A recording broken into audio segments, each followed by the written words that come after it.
Juzi tulikuwa kule Narok, Uhuru akapiga simu na akaongea na watu wa Narok. Na akasema yeye ni rais mstaafu lakini chama chake ni Jubilee.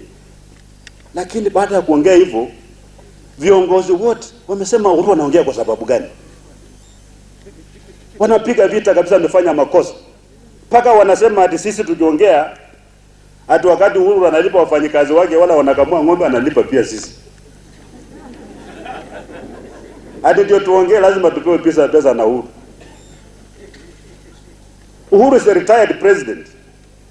Na ako na freedom of speech. Na ako na his own political views. Wachana na Uhuru Kenyatta. Sawa sawa. Huyo jamaa alifanya kazi yake miaka 10, ameenda likizo. Wachana na Uhuru Kenyatta. Shida zako sio Uhuru Kenyatta. Shida zako zilianza na kuua vijana. Kuua vijana kiholela.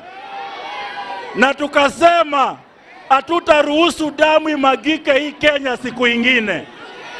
Na utakuwa mfano ya president wote.